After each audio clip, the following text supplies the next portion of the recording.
동년배 사람들이 수없이 투쟁할 때 출세의 길을 걸어왔던 한 사람이 있습니다. 그 사람이 삭발에 이어서 이제는 밥을 굶겠다고 합니다. 늦게서 느끼는 투쟁의 맛 한번 보시기 바라겠고요. 그러나 당신의 단식보다 우리의 식단이 더 아름답다. 김수민의 뉴스 밑장. 반갑습니다. 뉴스 밑장 MC 김수민입니다. 자, 오늘도 함께 하실 출연자분들 소개를 해드리도록 하겠습니다. 네. 안녕하십니까. 저는 이제부터 경영에서 은퇴를 하려고 합니다. 이제 다시 다시 할게요. 네, 저는 이제부터 경영에서 은퇴를 하고자 합니다. 대신에 인디053 다 해체하라고! 인디문학의 김세연, 이창원 안 나왔습니다. 네, 이창원은 그럴 거야. 경영권을 포기하면서 다 해체하라고. 지난주에 저희가 방송이 끝나고 하필 일요일에 김세연, 임종석 두 사람이 불출마하고 은퇴선언을 해버렸어요. 네. 그것 때문에 제가 망신을 당했습니다. 그 여파로 제가 김병준 자유한국당 비대위원장이 대구 수성 갑에 출마한다고 자신만만하게 걸었는데 김병준이 갑자기 자기도 안 나오겠다고. 아, 이게 뭐냐고. 김세연, 임종석의 이런 플레이는 바람직하지 않습니다. 매우 바람직했습니다. 네. 바람직하다고 하는 이유가 있죠. 네. 제가 소개를 해드리면 알 겁니다. 자, 저는 이제부터 언론계를 떠나서 통일운동에 매진하겠습니다. 정신통일운동에 매진하겠습니다. 언론계 임종석, 전용길. 네. 네. 정신통일운동. 네. 정광훈 목사도 아니고. 네. 네. 정광훈이 정신통일이 됐나요? 돼 있죠. 어떻게 돼 있어요? 빤스로 통일돼 있나요? 네, 빤스로. 모든 것을 빤스로. 정광훈은 이제 막 머리에 대고 막 이렇게 주문을 외는 게 아니라 거기에 대고 네, 통일을 시켜가지고. 이게 뭐니? 그래서 알이 하나란 얘기도 있어요. 알이 두 개였는데 네. 하나로 통일이 돼가지고 네, 알 하나로 뭉쳤다는 그런 얘기도 있습니다. 네. 많은 분들이 네. 그 김병준 비대위원장 불출마 네. 그 예언한 이후에 이렇게 댓글을 달고 있습니다. 뭐라고요? 김진표 총리 이후 김관용입니까? 김진표 총리설이 나오고 있어요. 맞아요. 네. 김진표 총리설 전에 박용만 대한상공회의소 회장이 총리로 나간다라고 하는 어느 군소 매체에 네. 단독 보도가 있었습니다. 그렇죠. 네. 거기가 제가 군소 매체라서 그런지 받아서 쓰는 언론이 많지 않았던 것 같은데 박용만 회장은 저는 이렇게 봐요. 박용만 회장은 재벌 회장 중에서는 제일 선진적이에요. 생각이. 제가 지켜보기로는 그렇습니다. 예전부터 조금씩 봐왔고 박용만 회장이 가끔씩 하는 인터뷰도 봤는데 박용만의 지론이 뭐냐면 규제 완화 이 얘기를 하고 있어요. 이 얘기는 산업계, 재계, 자본, 대자본에서 다 하는 얘기죠. 근데 여기서 끝나는 건 아니더라고. 박용만은 증세하겠다. 기업도 돈 더 내겠다. 복지는 강화해야 한다. 이 얘기는 해요. 맞아요. 네. 그래서 저는 그나마 한국 대자본 중에서는 인식은 좀 나은 편이다. 예. 그리고 제가 박용만에 대해서 그렇게까지 욕을 안 했던 이유는 혹은 저 사람은 재벌치고는 괜찮다라고 얘기했던 이유는 김진표 같은 사람이 될 바에는 박용만이 되는 게 낫다고 평소에 생각해왔거든. 저도 비슷했어요. 네. 그러니까 박용만 회장은 딴 것보다 호감이 가는 게 네. 올해 한국 시리즈를 우승한 두산의 대표 출신이잖아요. 네. 그래서 야구 경영을 잘했던 것처럼 좀 더 잘하지 않을까. 네. 예. 근데 김수로왕 님께서 채팅창에서 근데 수민이 형 박용만 형이 두산중공업 말아먹은 거 생각하면 점점점 하셨습니다. 말아먹었나? 내가 이쪽 기업사는 잘 몰라요. 맞아요. 두산중공업이 심지어 그 두산이 그런 광고를 계속 냈었죠.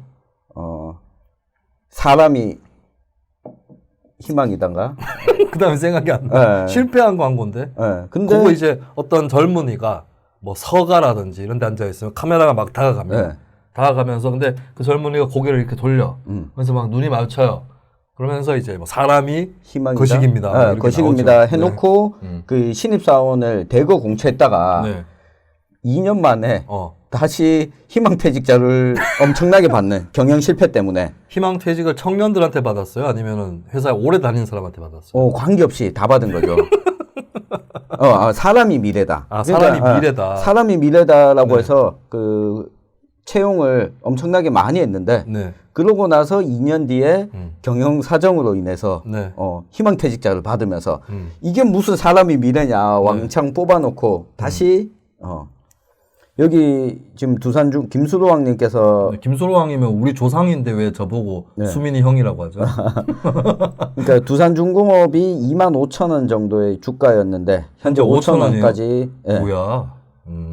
그리고 거기다가 유상 증자도 했고 네. 예, 두산인프라코어 신입사원 해고 사건 그러니까 받은 지 얼마 안 돼서 다시 또 경영상의 이유로 해고를 한 거예요. 그러니까 이거는 경영자 입장에서 보면 전혀 이 정도의 예측도 하지 못했다. 그래서 이분께서 말아먹었다. 이렇게 표현하신 것 같아요. 네. 2002년경에, 2003년경에 두산중공업 오너가 누구였죠? 2002년이요? 2003년? 왜냐면 내가 그 얘기 왜 하냐면 두산하면 제가 사실은 네. 제가 사실은 한동안 처음처럼을 거의 안 마셨어요. 7년 넘게. 왜냐하면 2003년 초에 그 배달호 씨라고 네, 그 노동조합 활동을 하시다가 손배가압류로 그렇죠. 엄청나게 고통받으셨던 분이 자살하셨어요. 그때가 이제 김대중 정권에서 노무현 정권 넘어갈 때야. 좀 어정쩡할 때, 정치적으로 어정쩡할 때인데 그 압박을 너무 크게 받다 보니까 그리고 유서 내용이 아직 기억이 나는 게 이 유서 내용이 제가 사회적으로 접했던 유서 중에서 가장 마음이 아팠습니다. 회사를 다녀도 재미가 없다.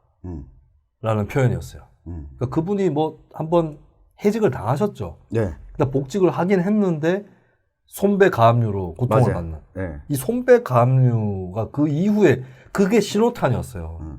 예. 그 신호를 우리가 제대로 알아듣지 못하고 살아온 것입니다.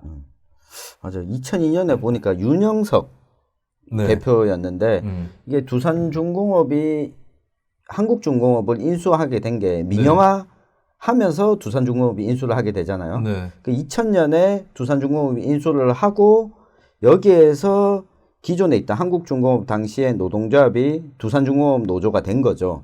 그때 이 몇 년 사이에 해고자에 대한 손배가압류를 네. 했고 거의 초창기 두산중공업 사장이라고 보면 되죠. 네. 그런데 이제 박용만 씨가 어느 정도 좀 저는 이렇게 표현합니다. 개신재벌 이런 이미지를 준 거는 이런 얘기는 했어요. 박용만은 자기를 재계인사가 아니라 이미 정치인 롤로 보고 있다. 정치인 역할을 하는 사람. 그러니까, 스스로. 네. 그러니까 본인이 정치에 뛰어들고 안 들고 이걸 떠나서 이미 대한상공회의소 회장이라든지 또 사회적으로 노출되면서 스스로 정치인 롤을 설정하고 있었다는 그 얘기는 제가 들었어요. 근데 그렇기 때문에 어쨌든 막 나가는 얘기는 안 하거든. 네. 그리고 사회통합적 메시지를 주려고는 하죠. 그 차라리 보수 뭐 우경화 이런 쪽으로 간다 치더라도 저는 김진표보다는 박용만이 낫다 차라리. 박용만 아예 재계 사람이잖아요. 근데 재계 사람인데 박용만이 총리가 돼가지고 기업 증세해야 된다. 뭐 부자 증세해야 된다. 복지 강화해야 된다. 이러면은 파장이 있어. 파장이 있다고요. 자유한국당 지지층도 조금 흔들린다고. 근데 김진표가 총리가 돼가지고 거꾸로 주 52시간 그거 하면 안 되고 노동 규제 풀어야 되고 이렇게 얘기하면 진보 쪽이 깨진다고요.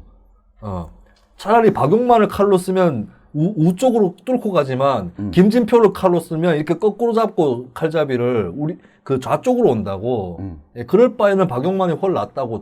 그리고 저는 이게 몇 회째인지 모르겠는데 지난번에 제가 뉴스민장에서도 말씀드렸던 게 김진표보다는 홍석현이 낫다고 본다고 한 것도 그 이유예요. 그렇죠. 네, 나 홍석현 싫어해. 홍석현 빤다고 하지 마 제발. 그래서 김진표는 최악의 카드 아니냐 이런 생각도 듭니다. 맞아요. 그리고 김진표가 경기도 출신이잖아요. 네. 김진표가 총리를 하면 김관용 총리 로드는 실현될 수 없기 때문에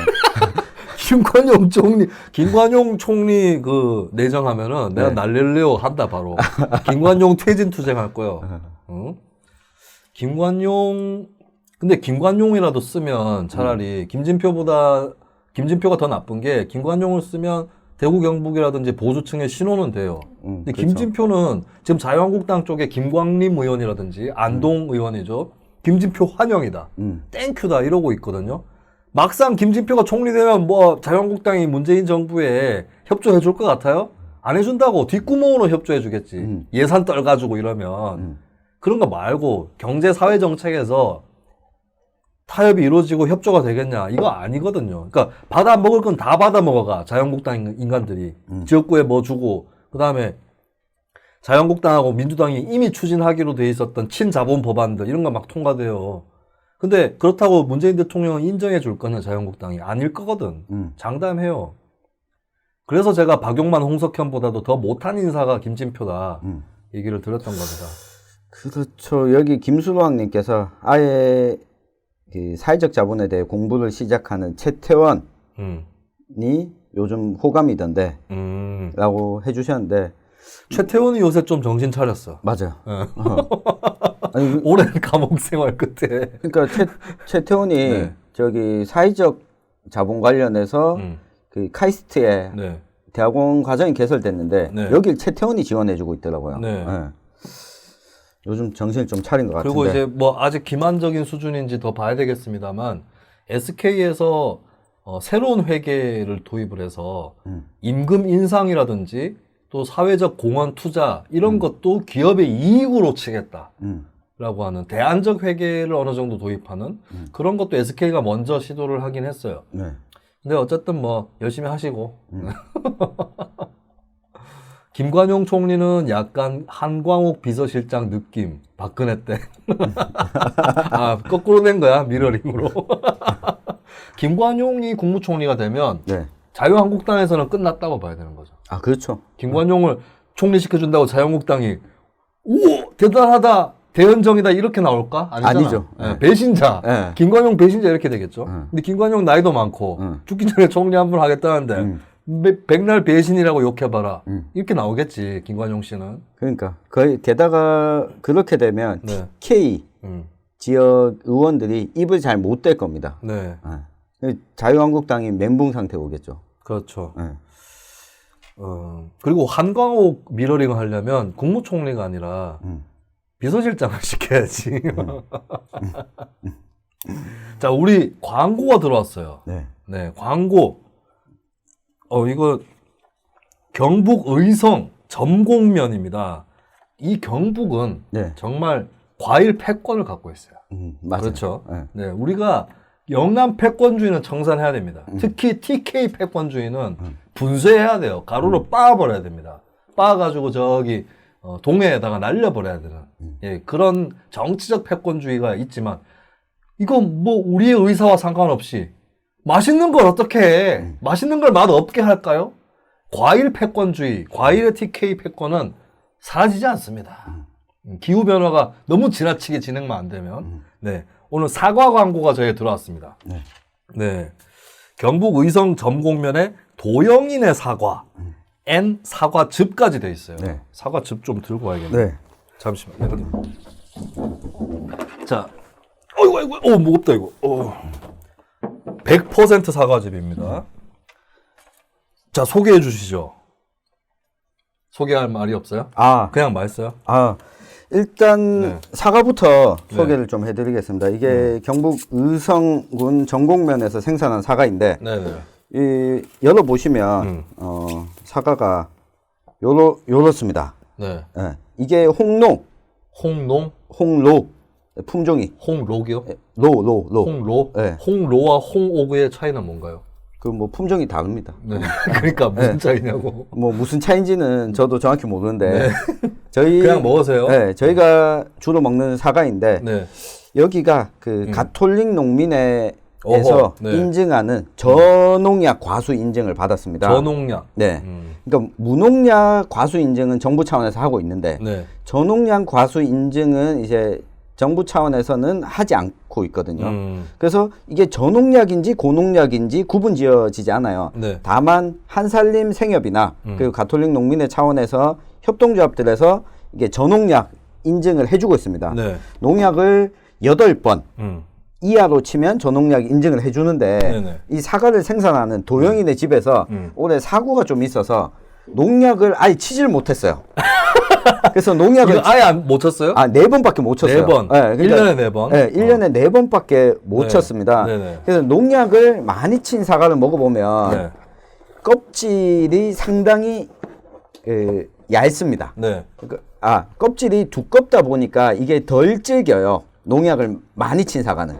농약을 많이 치면 껍질이 두꺼워지나요? 네. 사과가 자기를 보호하기 위해서 그렇죠. 두껍게 치나? 네. 그런 거예요? 네. 그런데 농약을 적게 치면 껍질이 얇아서 껍질 자체가 좀 질길 수 있어요. 껍질이 얇게 질겨진다? 네. 그 대신에 네. 안에 과즙이나 과육은 더 괜찮은 거죠. 더 좋은 거죠. 네. 그래서 이 도영이네 사과, 사과가 이 5kg에 25,000원, 네. 그리고 10kg에 45,000원입니다. 그리고 요것보다 조금 더 작은 꼬마 사과가 있어요. 꼬마 사과는 오늘 준비가 안 돼 있나요? 네, 준비가 안 돼 있습니다. 네네. 이걸 다 택배로 어느 보내게. 정도 크기예요? 이 사과의 3분의 2. 3분의 2 정도? 네, 3분의 2 정도. 네. 그러면 그래서 요거는 꼬마 사과는 5kg에 네. 18,000원. 그리고 10kg에 3만 원. 네. 그러니까 농약을 올해 4번 친 사과입니다. 보통은 우리가 시중에 나온 사과들은 네. 보통 10번 이상 치거든요, 농약을. 네. 네. 그리고 저농약 인증 기준도 각각 다르긴 한데 8번 미만이면 이하면 저농약 인증을 받는데 그보다 절반밖에 치지 않았습니다. 네. 초저농약이라고 표현해도 되나? 그러면 그것도, 과장 광고인 것 같아요. 과장 광고. 네. 그러면 반저농약. 저농약 기준에서도 절반이다. 네. 농약을 친 횟수가 예, 한 번에 많이 친 건 아니겠죠? 네, 한 번 많이 친 거 아니에요. 많이 칠 수가 없어요. 네, 사과밭이. 10배분을 4번에 이렇게 네. 2.5배로 막 친 거 아니겠죠? 농약을 많이 퍼부어서 그렇진 않고요. 그래서 사과도 맛이 좋지만 네. 지금 겨울에는 사과를 깎아 먹고 하는 것보다 네. 따뜻한 방 안에서 이불 덮어 쓰고 요 사과즙. 사과즙. 네. 네. 네. 여기 사과즙이 있습니다. 네. 100% 사과즙이라고 돼 있고 무색소, 무방부제, 무착향료 네. 이렇게 돼 있어요. 네. 다른 게 하나도 안 한번 들어가 먹어보죠, 있습니다. 뭐. 네, 한번 드셔보시죠. 네. 가톨릭 농민회 여러분들 그 사람 아시죠? 강기갑 의원. 강기갑 의원이 가톨릭 농민회 출신이에요. 네. 강기갑 의원이 또 그 국회의원이 되는 과정이 기가 막히죠. 강기갑 의원이 전농의 부대표였나? 부회장이었죠. 부회장이었는데 네. 그때 회장이 수배중인가 그래서 총선에 출마를 할 수 없었던 거예요. 맞아요. 근데 전농이 민주노총보다는 민주노동당에 늦게 가입을 합니다. 그러면서 늦게 가입을 하되 그 가입 협상을 하는 과정에서 나름대로 지분을 갖는 거를 보장을 받아야 되잖아요. 네. 예, 그래서 그렇게 할 수 있다고 생각하고 이제 협상을 해서 들어왔는데 비례대표 경선을 해요. 민주노동당 2004년 총선 때. 네. 그런데 강기갑 의원이 전농으로 나와가지고 비례대표 6번이 됩니다. 그리고 같이 나왔던 전농 대표자로 나왔던 현혜자 의원, 제주도 사람이죠. 7번이 돼요. 전농이 난리가 납니다. 비례대표 6번, 7번 주려고 우리 맞아요. 민노당 가입하라겠나? 그리고 네. 전농에서 민주노동당에 쳐들어가요. 쳐들어가가지고 막 따집니다. 따지니까 그때 민주노동당 사무총장한테 따지는 거거든. 그 사무총장이 전농과의 통합협상을 주도했어요. 그 사람이 누구냐? 고 노회찬 의원이에요. 노회찬 총장이 그 항의를 받아야 되는 상황이 된 거예요. 막 항의를 하니까 옆에 있던 천영세 당시 부대표가 전농 쪽 항의하러 온 사람들을 말리면서 네. 허허 이 노 총장은 8번이에요. 노회찬 총장은 비례대표 8번이었거든요. 그래서 6번, 7번 받아갖고 항의하러 갔는데 8번한테 항의해야 되는. 네. 그러면서 이제 천영세 부대표가 네. 차라리 나한테 항의해라. 왜냐하면 천영세 부대표는 4번이었습니다. 그런 일화가 있습니다. 그래서 그 강기갑 의원을 배출한 가톨릭 농민회가 그러면 이분들도 가톨릭 가톨릭 농민회 소속이고 네. 자체적으로 그러니까 정부에서 저농약 인증이 없어졌다고요? 네. 이거는 나는 바람직하지 않은 것 같은데. 친환경 무농약, 네. 친환경 농법 무농약 그 생산물들을 살리겠다면서 저농약 인증을 없앴어요. 네. 그럼 저농약 할 바에는 아예 친환경으로 가라. 그렇죠. 네. 이건 제가 농업 정책을 유심히 안 들여다봐서 네.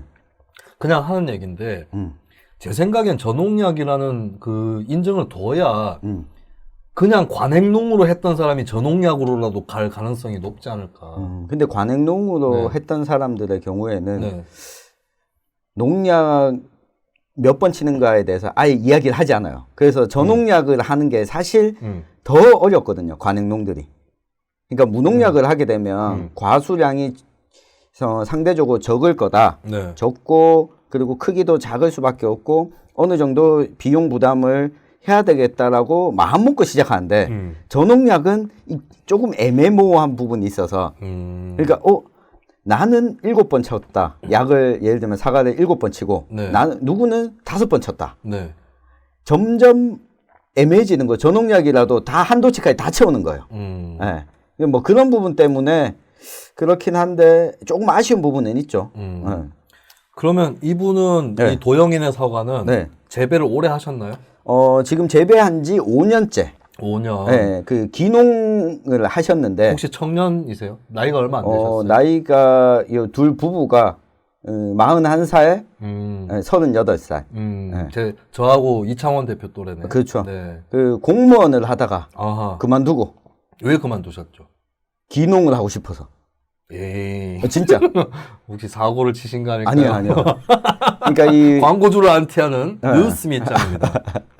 어쨌든 가톨릭 농민의 회원이고 요 사과즙과 네. 사과의 판매량의 수익금 1%씩을 네. 매년 적립해서 그 시민단체나 사회운동 단체에 기부를 하고 계십니다. 이분들이. 네. 제가 지금 사과즙을 하나 먹었는데요. 내가 지금까지 먹었던 사과즙이 네. 사기였네. 내가 지금까지 먹었던 사과즙도 네. 뭐 100% 사과즙 이런 거 많았거든요. 사기였어. 이게 맛이 어떤 맛이냐면요. 그냥 은은해요, 좀. 네. 너무 달지 않아요. 네, 단 거를 떠나서 뭐 센 게 없어요. 자극이 없어. 그래서 계속 먹고 싶어지네.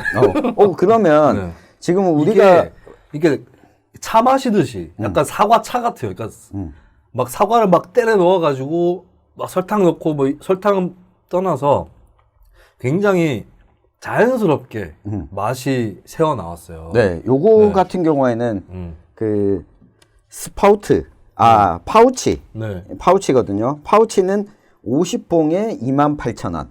그리고 100봉에 5만 원인데 네. 저 한 종류가 더 있습니다. 네, 스파우트. 저기? 네, 네, 저쪽에 있습니다. 진작에 얘기해주지. 네. 이건 뭐가 다르죠? 네, 요거는 좀 더 먹기가 쉽게 되어 있습니다. 뭐가 다르지? 네. 이게 이제 뭐야 설레임 뭐 이런 거 있잖아요. 설렘 같은. 이렇게 달려 있어요. 입이 꼭다리가 달려 있습니다. 네. 이게 꼭다리를 열어서 네. 이렇게 먹으면 되는 거죠. 네, 그래서 아기들이 먹기에 아, 좋습니다. 이거는 아기 없는 집은 시키지 마세요. 이게 쓰레기가 나오잖아, 꼭다리가. 근데 아기가 있다 이러면은 예, 요걸로 그리고 스파우트로. 요거의 장점은 설렘처럼 얼려서 먹을 수 있다. 아, 그렇구나. 네. 이걸로 스파우트로 시켰는데 안 얼려 먹다가 걸리면 제가 혼을 내겠습니다. 자, 그래서 주문은 도영인의 사과 N 사과즙 경북 의성 점곡면에 위치해 있는 농가인데요. 가톨릭 농민회 강기갑 의원을 배출한 해는 갑자기 팀이 나와서 가톨릭 농민의 저농약 과수 인증 자체적으로나마 본인들이 저농약을 장려하면서 인증하는 시스템이 있습니다. 자, 주문은 010-6553-2230 010 6,553에 2,230으로 주문해 주시고요. 그 다음에 물품 번호도 적어야 돼요? 아, 여기에 네. 제가 광고를 띄워놨는데 네. 사과 5kg가 1번, 사과 10kg가 2번, 꼬마 사과 5kg가 3번, 꼬마 사과 10kg가 4번, 네. 그리고 사과즙 이 파우치 50봉이 일반적으로 뜯어서 네, 먹는 뜯어서 겁니다. 먹는 파우치가 5번, 그리고 파우치 100봉짜리가 6번, 그리고 사과즙 스파우트로 된 거 이렇게 네. 꼭다리를 뜯어갖고 먹는 스파우트 30봉이 7번, 이 스파우트 60봉이 8번. 네. 그래서 일일이 다 적지 마시고 이걸 보신다면 번호를 눌러서 네. 주문을 해주시면 됩니다. 번호를 눌러야 돼요? 아, ARS? 아니 입력을 해야죠. 아, 그냥. 입력. 예. 근데 번호 모르면 그냥, 그냥 사과 그냥- 5kg, 꼬마 네. 사과 10kg, 뭐 사과즙 100봉 파우치 이런 식으로 입력해도 되는 거죠. 네. 네. 그리고 이제 시키시는 분의 이름 적어주시고 본인 연락처에 뭐 자동으로 남겨지겠죠. 그리고 주소 반드시 적어주시고요. 현금 영수증이 필요하시다 하면 발급번호 네. 또 적어주시면 됩니다. 그래서 입금은 농협 352 다시 1182 네. 다시 4490 다시 93 정호윤 앞으로 다시 불러드립니다. 농협 352 다시 1182 다시 4490 다시 93 이쪽으로 보내드리도록 하겠습니다. 사과 5kg이 1번이고요. 사과 18개, 19개 정도 들어가 있는데 25,000원입니다. 2번은 사과 10kg이고 36개 정도 들어가 있고 45,000원이고요. 꼬마 사과가 3번입니다. 꼬마 사과 5kg이 3번.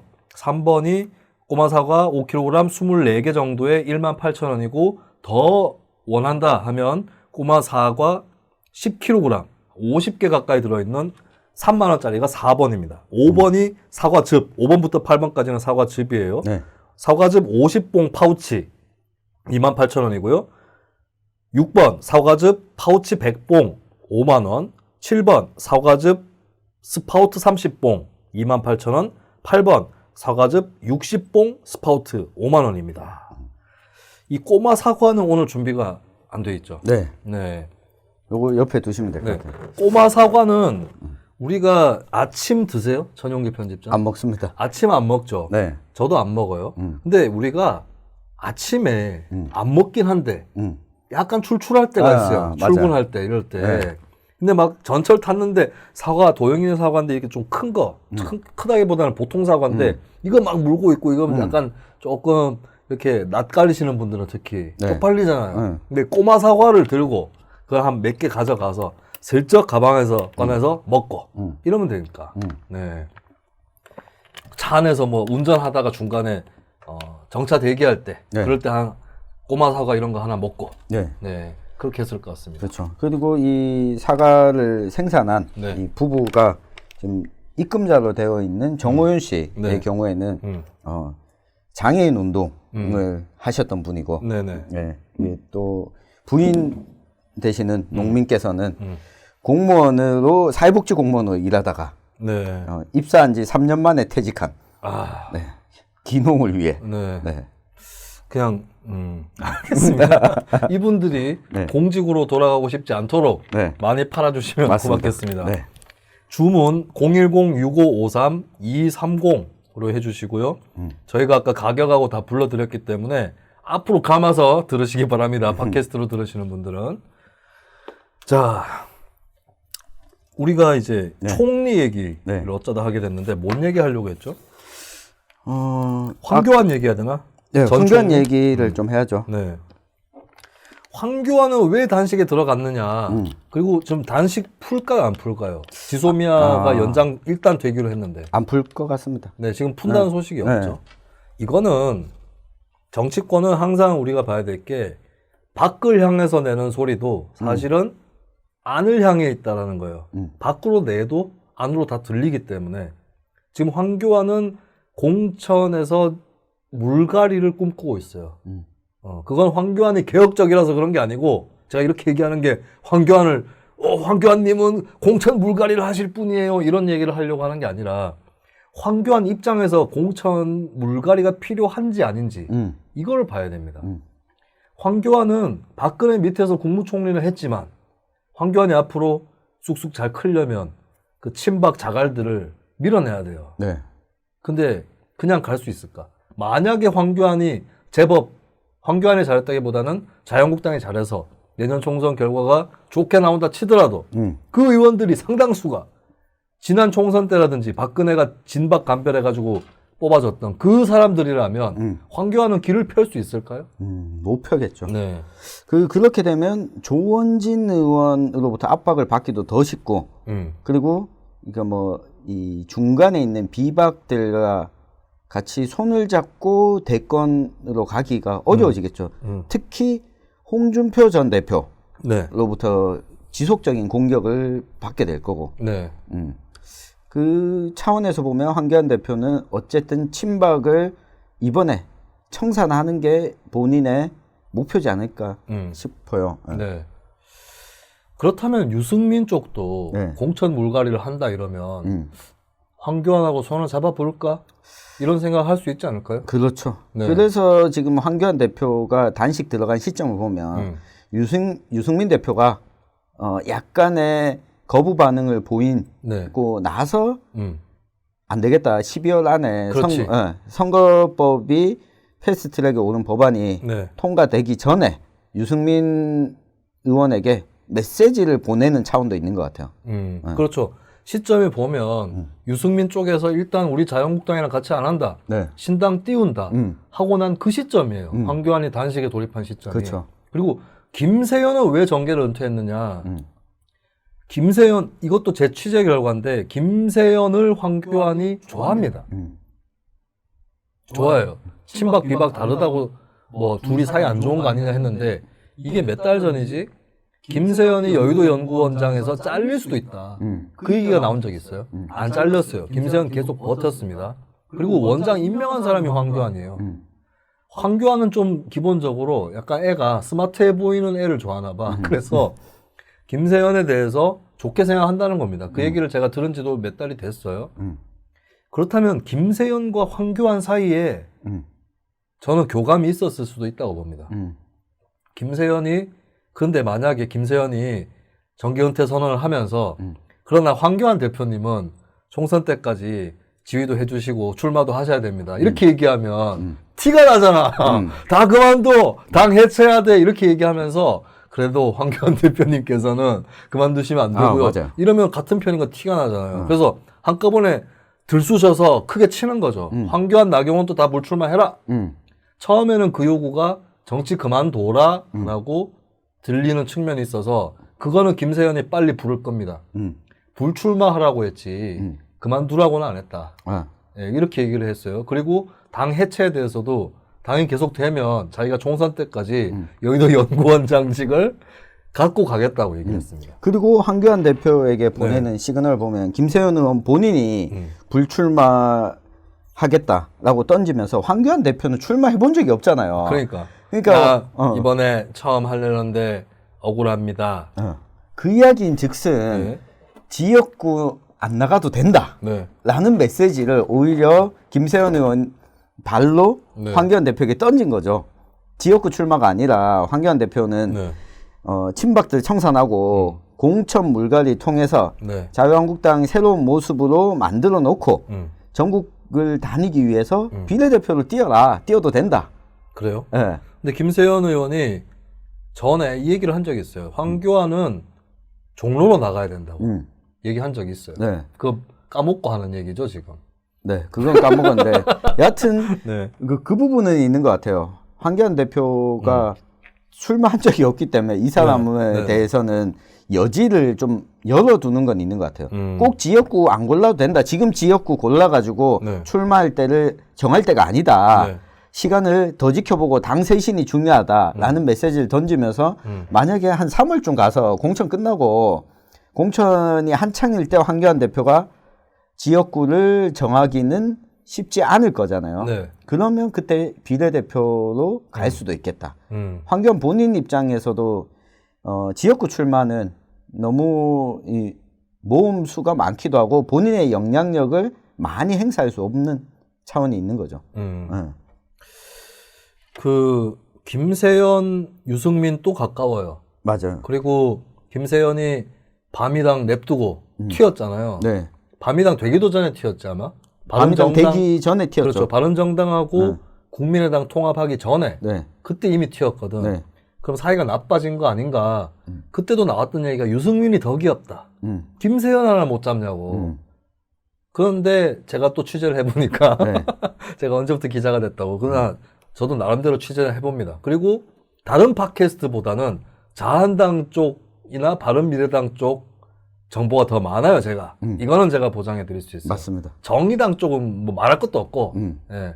민주당 빼고는 내가 다른 팟캐스트보다 정보가 더 많습니다. 다른 당에 대해서는. 그리고 우리 공화당은 제가 정보가 별로 없지만, 그것은 천집장이 커버를 해주고 계시죠. 맞습니다. 네. 그래서 제가 알아보니까 여전히 유승민, 김세연은 가깝다. 서로 좋게 생각하고 잘 되기를 바란다.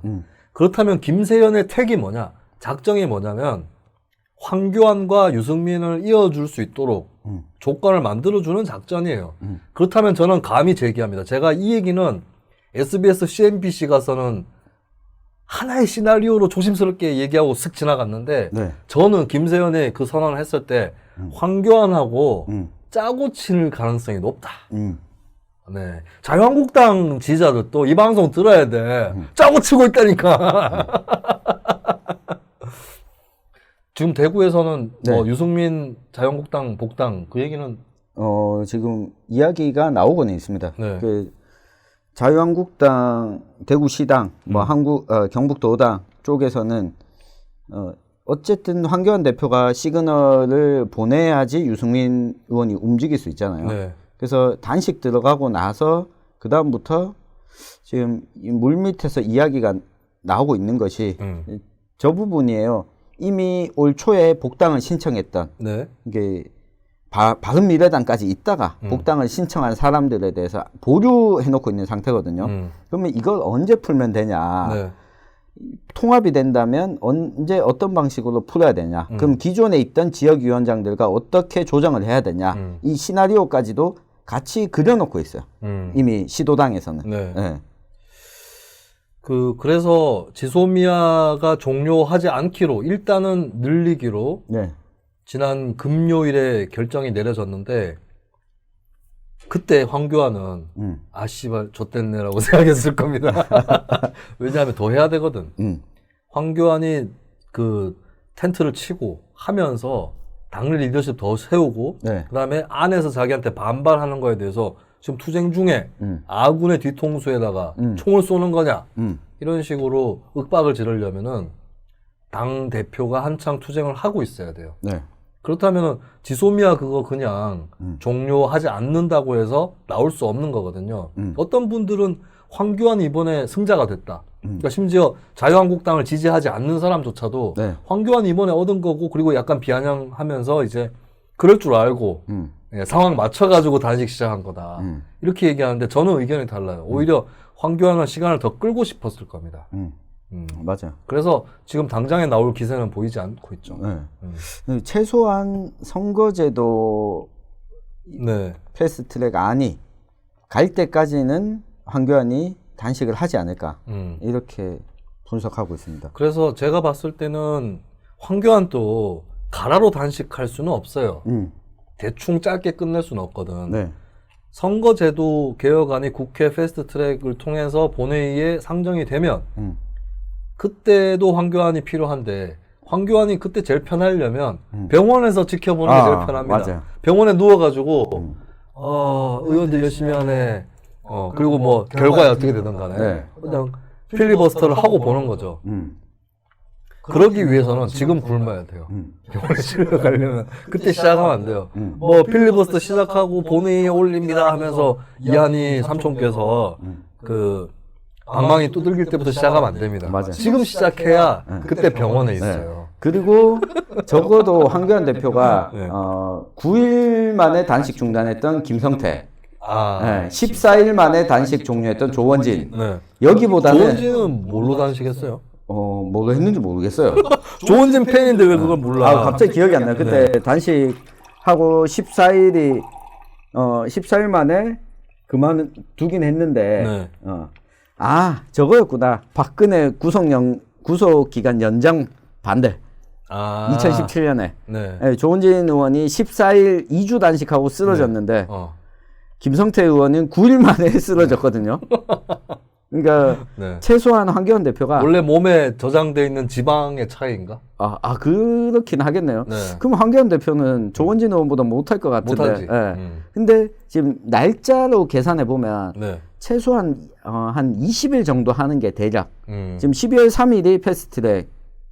12월 3일이 공수처법하고 검경수사권 조정안 이 본회의에 부의되죠. 부의되는 날이고 11월 27일이 선거법. 선거법. 그러니까 지금 상정은 아직 모릅니다. 언제 될지. 그러니까 부의되고 나서 상정을 할지 말지를 가지고 밀당과 줄다리기를 하고 있는 가운데 황교안 대표가 쓰러져야 되죠. 그렇죠. 그리고 이제 필리버스터 의원들이 필리버스터를 할 경우에 그것을 병원에서 지켜보는 것으로. 그러니까 상정되는 시점이 제 생각에는 선거법 개정안이 그대로 간다면 한 12월 중순쯤 정도. 근데 최근 기류가 저한테 문의가 들어오는 이 선거구 획정 관련해서 하고 있는 실무진에서 지금 패스트트랙이 쉽지 않을 거다. 그래서 저기에서 지금 있는 현행안 정도에서 선거구 획정을 하는 시나리오를 짜고 있더라고요. 근데 인구수가 대구 경북이 줄었기 때문에 대구 한석, 경북 한석 정도는 선거구가 없어지게 되는데 대구는 크게 문제가 안 되는데 대구는 조원진 의원 지역구를 없애버리면 되거든요. 달서구가 3곳이니까. 근데 경북은 이게 참 선거구 짜기가 어려워요.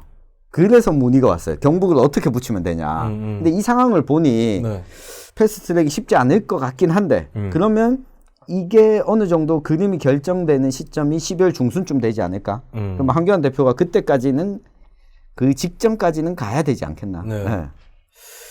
선거 지역구를 줄이는 것이 만만치 않기 때문에 저는 240 정도까지 그러니까 원래 선거제도 개혁 안에는 225석 지역구 이렇게 됐는데 240석까지는 올리지 않을까?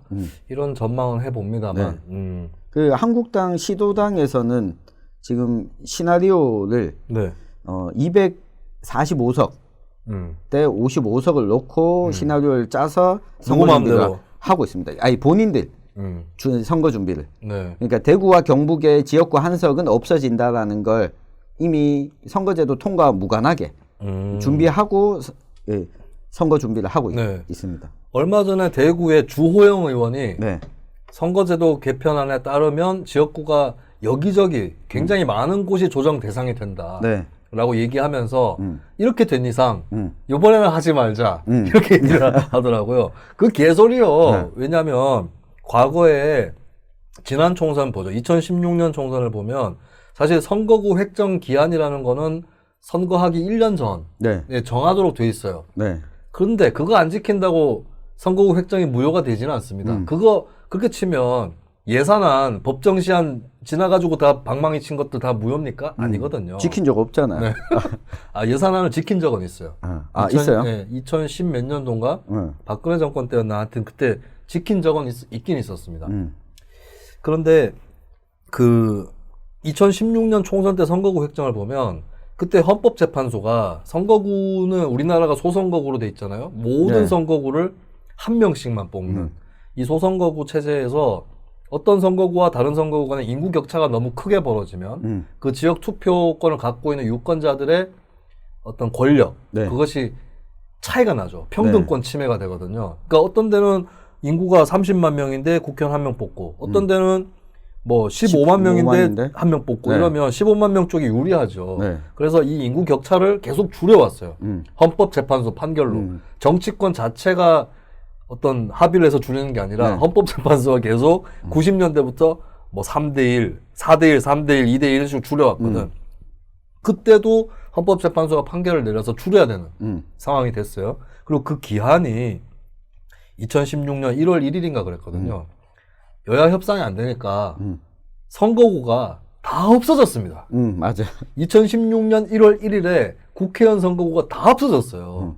그래서 제가 논평도 썼어요. 그때 당직자 할 때. 왜 보면은 그 해 바뀔 때 정부 기관에서 지자체나 이쪽에서 새해 달라지는 제도 이러면서 복지제도가 이렇게 달라졌기 때문에 이렇게 하셔야 되고 이런 책자를 나눠주거든요. 네. 그 제가 새해 달라지는 제도, 선거구가 없어졌다 이러고 논평을 썼던 기억이 나요. 그렇지만 결국에 다 선거구 획정해서 네. 총선 치렀다니까. 그때 제가 좋았던 거는 선거구 다 없어졌을 때 그때 당시 선거법 기준에서 세종시에 국회의원 1명 뽑아야 된다. 그것만 명시가 돼 있었어요. 그러면 국회의원이 300명으로 돼 있잖아요. 그 네. 당시에. 세종시에 1명 뽑고 나머지 299명을 다 비례대표로 뽑아야 돼요. 그래서 협상되지 말라고 막 기도하고. 네, 농담이지만 그랬던 적도 있습니다. 그래서 주호영 의원 말은 그거는 맞는 말이 아니에요. 예, 선거구가 다 없어지고 나서도 선거구 획정을 부랴부랴 해서 지난 총선도 치렀습니다. 네. 그래서 주호영 의원이 물갈이 대상에 포함될 가능성도 커지고 있어요. 네, 커지고 있습니다. 커집니다. 왜 커지냐면 황교안이 친박들을 대거 날려야 돼요. 네. 근데 친박을 날리려면 반대쪽에 누구를 날려야 됩니다. 맞아요. 대표적인 케이스가 2016년 총선 때 우리 대구 경북의 구미 을 지역의 김태환 의원이죠. 네. 네. 김태환 의원은 정통 친박 계열이에요. 김태환 의원이 어느 정도로 친박이냐? 구미의 친박 연합이라고 짝퉁 친박 당이 있었거든요. 네. 김태환 의원이 2012년 총선 시즌 때 동네 잔치에서 술을 마시고 취한 상태에서 친박 연합 후보를 만난 거예요. 그러더니 지나면서 네가 무슨 친박이고 이러면서 반말로. 네. 그래서 그 친박 연합 후보는 이때다. 내가 반말로 지금 이 김태환 의원은 사실은 그때도 그 전에도 술을 마시고 몇 번 사고를 쳤던 사람이거든요. 그래서 막 보도자료 내고 그러더라고요. 그 양반이 저한테도 와가지고 동사무소에서 네. 또 술을 한잔 하고 왔더라고. 예, 저는 나가는 길이었어요. 이거 김시민인가? 이러더라고요. 이 지금 이름도 못 외우고 같은 지역구인데. 그러더니 저를 칭찬하는 거예요. 이렇게, 이렇게 단계를 밟아서 정치를 해나가야 된다. 당신처럼. 왜 그러냐면, 제 나이 또래에 당시에 총선 후보가 있었어요. 예, 지금 자유한국당 쪽 사람이고, 제 고등학교 동창이기도 해요. 네. 김찬영 씨라고. 네. 거기 때문에 빈정상한 거야. 그쪽에서 치고 올라오니까. 그러니까 나보고 이제, 너처럼 기초의원부터 시작한 게 맞다. 이런 식으로. 근데 그때 이제 반말 비슷하게 접근을 해왔기 때문에 나도 이거 네. 쳐야지 이러고 생각하고 있었는데 네. 본인이 살짝 술이 깨는 표정이야. 그 그러더니 이러면서 다시 존댓말 하더라고. 김수민 의원님 이렇게. 그러기까지는 아니고. 네. 예. 그리고 또 자기가 하여튼 그런 식이었는데 그 정통 친박이었던 김태환 의원을 1차 컷오프로 날리고 시작합니다. 자유한국당이 2016년 총선 때 네. 진박 간별의 와중에서도 김태환을 날리고 다른 현재의 의원인 장석춘 씨를 단수 공천하죠. 그렇죠. 네. 그 장석춘 의원은 그 전에 이명박 정부 청와대에 있었기 때문에 비박 이미지가 좀 있었거든요. 네. 그래서 저는 놀랐어요, 처음에. 그래도 근데 딱 보고 제가 안 것이 김태환을 날린 것은 유승민을 날리기 위함이다. 유승민 날리려면 친박 중에 누군가는 처리해야 되는 거거든요. 네. 네. 그리고 친박 중에 제일 만만한 사람이 다선에 나이 많은 사람이에요.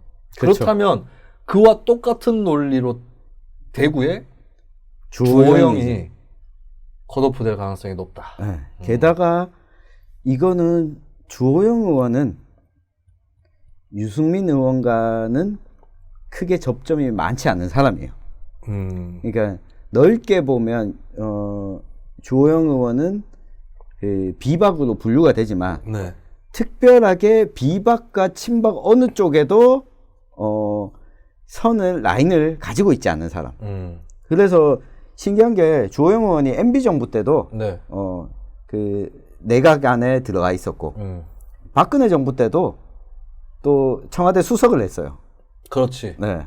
그러니까 특임 장관이었나? 하여튼 MB 정부와 박근혜 정부 거치면서 두 번 다 같이 있었어요. 들어가 있었어요. 이 최경환도 그렇죠. 그러니까 이 두 사람의 이 과정을 보면 유승민 의원을 잡기 위해서 쳐내야 될 사람, 쳐내기 위해서 먼저 선제적으로 쳐내는 게 주호영 의원 또는 강석호 의원이 될 확률이 높다. 그러니까 여기는 쳐내도 굳이 유승민 의원이 야, 쟤 좀 살려도 이렇게까지 이야기할 대상은 아닌 거예요. 그렇죠. 근데 저는 강석호 의원보다는 주호영 의원 컷오프 가능성이 높다. 사선이기도 그렇기도 하고 네. 강석호 의원은 자유한국당 분당 과정 때 안 나갔거든요. 맞아요. 그리고 나름대로 그 경북 동해안권에 지분이 있어요. 날렸다가 분위기 안 좋아질 수도 있고 근데 주호영 의원은 날라가도 저 사람이 비박이라서 보복당했다. 이렇게 생각도 별로 안 들고 이제 가실 때도 되지 않아. 근데 생각보다 나이는 젊어요. 그러니까 주호영 의원이 혹시 대구시장 욕심이 있나요? 아니요, 없습니다. 없어요? 네. 왜? 왜요? 본인 욕심은 두 가지 욕심이 있죠. 네. 제가 한 두어 달 전에 주호영 의원 만났을 때 의원님은 대권 준비 안 하시냐. 아부하는 거지 지금 전집장이 아부하는 거. 아니요, 아부가 아니라 주호영 의원한테 그렇게 얘기했다고요? 대권 준비 안 하시냐고. 이거 아부지 그게. 그게 나한테 와가지고 전집장이 이제 진행 맡으실 때가 된 것 같은데 방송사들이 왜 안 부를까요? 이렇게 얘기하는 거 뭐가 달라? 아니요, 그 앞에 이야기가 있었어요. 네. 권영진 시장이 조국 사태 1인 시위를 할 때였거든요. 네. 1인 시위 할 때 봐라, 권 시장은 벌써 대권 행보인데 의원님은 사선이나 하고 도대체 대권 준비나 안 하신 이유가 뭐냐? 본인이 대권에 나갈 자격이 안 된다라고 생각하는 거냐? 라고 하니까 아니 그거는 내가 일단 살려면 지금 그 이야기 꺼냈다가는 여기저기서 물어 뜯긴다. 그래서 몸살리는 것에 생각이 많이 가 있구나. 어쨌든 살아야 그 다음 것도 못해 갈 수 있다라고 하면서 두 가지 이야기해서 대권 생각 안 하는 정치인이 어디 있겠습니까? 그렇게 얘기했다고. 네. 그 얘기는 많이 하죠. 그리고 또 한 가지 우리 당에도 5선, 6선 해서 국회의장을 다시 가져와야 되지 않겠습니까? TK에서 의장이 나와야 되지 않겠습니까? 그럼 TK 의장 나오려면 자기밖에 없어, 유승민이랑. 그렇죠. 다선이 별로 없으니까. 다선이 별로 없으니까. 그래서 그 욕심을 가지고 있다. 그리고 강석호 의원도 제가 이야기를 꺼낸 거는 이거는 한국당 쪽에 취재한 결과인데 강석호 의원이 지난해 지방선거 때 경북도당 위원장이었거든요. 공천권을 가지고 있었죠. 근데 이 당원들 가운데서 불만이 좀 많았어요. 그 공천 때. 그 한국노총 후보를 비례대표 2번을 줬거든요. 경북도의원. 그렇죠. 네. 근데 당 내부에서는 그 당원들은 엄청난 반발이 있었어요.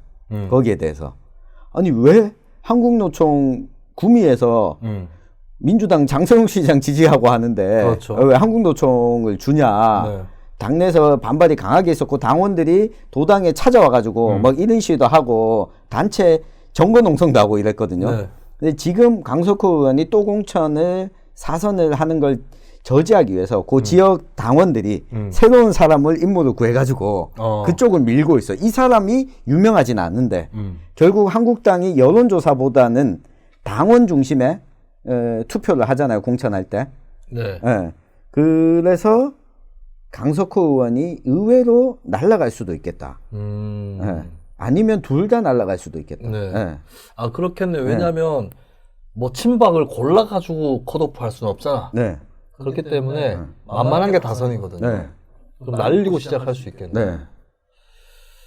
아니, 주호영 의원한테 왜 제가 대구시장 얘기를 했냐면 주호영 의원이 이번 총선에서 깔끔하게 뭘 해보고 싶으면 불출마 선언을 떼지는 게 좋아요. 그리고 대구시장 욕심을 좀 내라고. 대구시장보다는 뭐 더 큰 욕심을 가지고 있어서 큰 욕심을 가지려면 그리고 자기가 대권의 욕심을 내면은 두들겨 맞을까봐 욕심을 일단 안 내는 거다. 아니 그렇게 치면 대통령 욕심을 안 내야 돼요. 맞아요. 조영 의원이 어떤 사람이냐. 네. 노무현 정부 때 환생경제라는 예, 노무현 대통령을 비하하는 연극을 했던 사람이거든요. 아, 맞아요. 뭐 불알 때라 뭐 이런 대사도 있었을 거야. 그럼 조영 대통령 돼가지고 환생경제, 부활경제 이런 거 하면 저때 거거든. 그리고 아무도 네. 4선이나 있는데 네. 조영 의원의 대권 후보로 생각하는 네. 지역민들을 만나본 적이 없어요. 그러니까요. 네. 그러니까 조영 의원께서는 가톨릭 농민의 저농약 과수로 인증받은 도영인의 사과엔 사과즙 네, 꼭 드셔보시기 바랍니다. 이거 맛있어가지고 나 의성 군수 나갈랜다 뭐 이렇게 생각할 수도 있어요. 주문은 010-6553-2230으로 네, 주문을 하시면 되겠습니다. 사과도 있고 꼬마 사과도 있고 사과즙도 있고요. 사과즙은 파우치 봉지도 있고 스파우트 봉지도 있습니다. 네.